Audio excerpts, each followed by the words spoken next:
Cek. Halo, selamat siang. Selamat siang Bapak Ibu. Jadi di video kali ini kita akan membahas mengenai saham MDLN. Jadi kita akan bahas mengenai saham MDLN. Saham ini banyak diminta oleh beberapa orang yang menanyakan kenapa ini saham MDLN ini atau Modern Land ini turun terus. Jadi pertanyaan utamanya itu. Nah, sekarang coba kita lihat grafiknya dulu. Nah, ini adalah grafik harga saham MDLN. Dari 2020 sendiri mungkin udah turun sekitar 60% lebih, 60-70% lebih.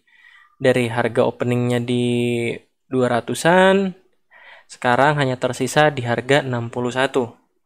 Atau per bulan Maret sampai hari ini, sampai per video ini dibuat, itu sudah turun 61,9%. Nah, memang apa sih yang terjadi di saham ini? Apa yang terjadi di saham MDLN ini sehingga harga sahamnya turun terus? Nah, itu pertanyaannya.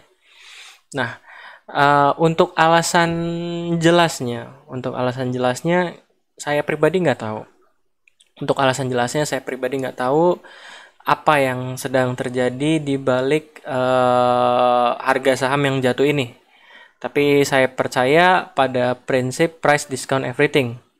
Saya percaya pada prinsip price discount everything yang artinya pasti ada sesuatu yang sedang terjadi di perusahaan ini, di MDLN ini. Pasti ada sesuatu yang sedang terjadi. Yang terjadinya apa? Ya kita tunggu aja. Kira-kira nanti di berita bakal muncul apa. Cuma yang pasti sebelumnya pada 13 April ini, pada 13 April itu Pevindo menurunkan rating peringkat MDLN dari A- jadi triple B. Jadi rankingnya diturunin, ranking peringkatnya diturunin oleh Pevindo. Nah, cuma itu aja informasinya. Nah, ada dugaan, jadi setahu saya yang saya baca dari beberapa informasi, itu MDLN itu ada utang yang jatuh tempo, utang atau bunga obligasi saya agak lupa, yang jatuh tempo akhir tahun kemarin sama dalam waktu dekat ini kalau saya nggak salah. Jadi akan ada yang jatuh tempo dan mungkin ditakutkan terjadi gagal bayar, tapi kita nggak tahu, kita harus nunggu berita resminya. Nah, di sini saya nggak akan bahas dari sudut pandang gagal bayarnya, tapi saya akan bahas dari sudut pandang big playernya. Nah, jadi seperti Bapak Ibu tahu, saham MDLN ini udah eh, turun cukup dalam dan beberapa hari terakhir itu harganya auto reject bawah terus. Ini kalau kita lihat hari ini auto reject, kemarin auto reject juga. Jadi udah 3 kali berturut-turut harganya auto reject bawah. Nah, memang apa yang terjadi? Nah, kalau kita lihat, ini adalah chart dari MDLN, chart bandarmologi dari MDLN. Di grafik bandarmologi dari MDLN, Modern Land. Modern ini kawasan industri ya. Jadi dia sebelumnya gap down, ARB sempat naik, tapi kalau kita lihat nih full distribusi terus. Ini full distribusi dan harganya terus turun. Jadi memang dari awal dia naik atau reboundnya memang sudah distribusi. Jadi bukan hal yang baik. Distribusi. Jadi nggak heran seterusnya keluar terus. Cuma yang bikin agak ngeri adalah jatuhnya itu langsung jatuh. Jadi dibuka langsung ARB. Karena biasanya kalau bandar mau jualan saham itu nggak langsung di ARB-in. Kalau bandar mau jualan saham itu biasanya harganya ditahan dulu, dibuat nari-nari, nggak dijual buru-buru kayak gini. Nah, ini kalau kita lihat harga opening aja udah langsung di 61. Bandar jualan diblokade sama antrian ininya, diblok sama antrian bandar jualan. Jadi ini bandarnya tendensinya mau jualan. Entah ada apa di saham MDLN ini, tapi yang pasti tendensinya mau jualan. Jadi ini buat edukasi juga. Salah satu contoh jualan saham yang akan turun terus adalah saham yang ketika dibuka ARB dan seterusnya dipalang lot besar.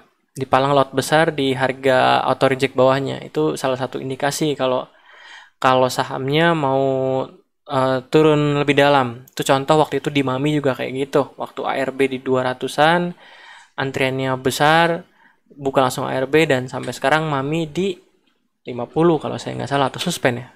Oh, 50. Jadi kita nggak tahu nih ada apa di MDLN.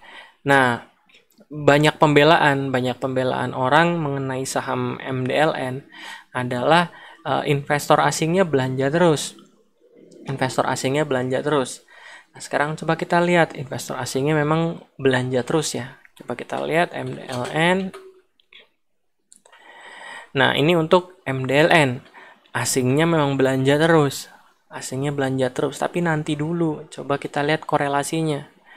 Percuma asingnya belanja terus, tapi nggak ada korelasinya sama pergerakan harga. Nah, ini ternyata untuk korelasi jangka panjangnya sendiri minus. Artinya secara jangka panjang asing tidak berkorelasi terhadap harga. Artinya mau asing masuk segimanapun, saham MDLN itu nggak bakal naik. Kenapa? Karena korelasinya negatif. Korelasi investor asing di saham MDLN ini negatif. Jadi sesuatu yang salah kalau trading saham MDLN atau beli saham MDLN ngikutin asing. Nah, Bapak Ibu harus bedakan juga. Dalam ilmu dan asing, Bapak Ibu juga harus bedakan. Yang harus dibedakan adalah mana saham yang berpartisipasi asing besar dan mana saham yang berkepemilikan asing besar. Karena saham yang kepemilikan asingnya besar itu belum tentu asingnya ikut bergerak. Jadi walaupun asingnya transaksi, ya akan berujung korelasinya negatif. Jadi misalkan kalau kita lihat MDLN, di sini, itu kepotong. Kalau kita lihat MDLN di sini ada PT Woodside Global Ventures atau ada AA Land Pte Ltd.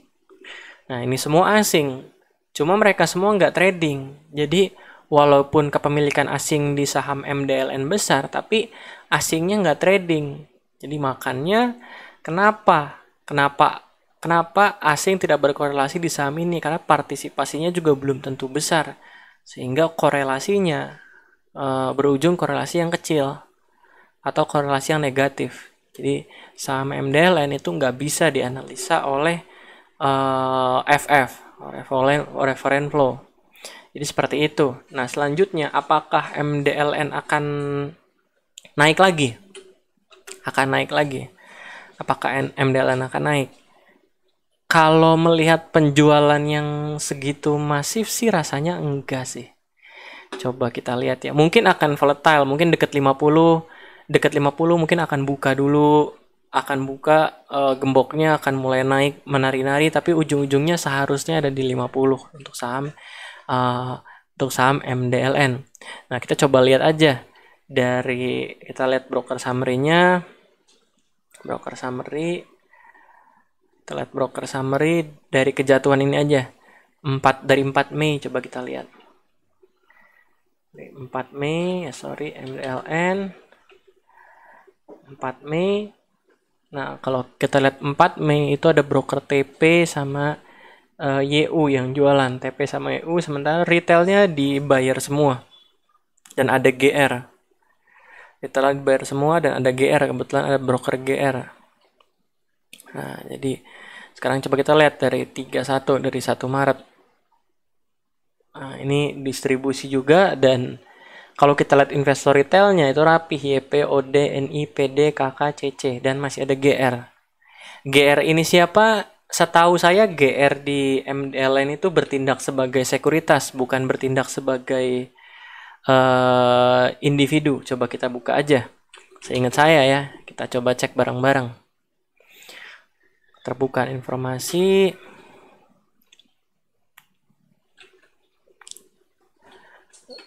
%.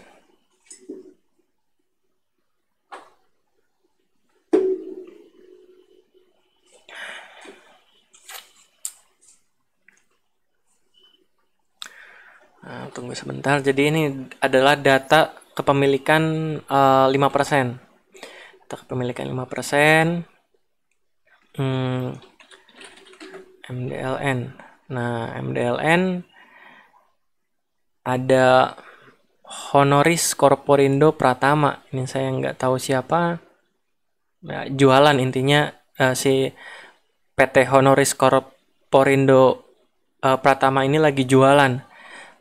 Nah, ini ada Panin Sekuritas yang saya bilang tadi.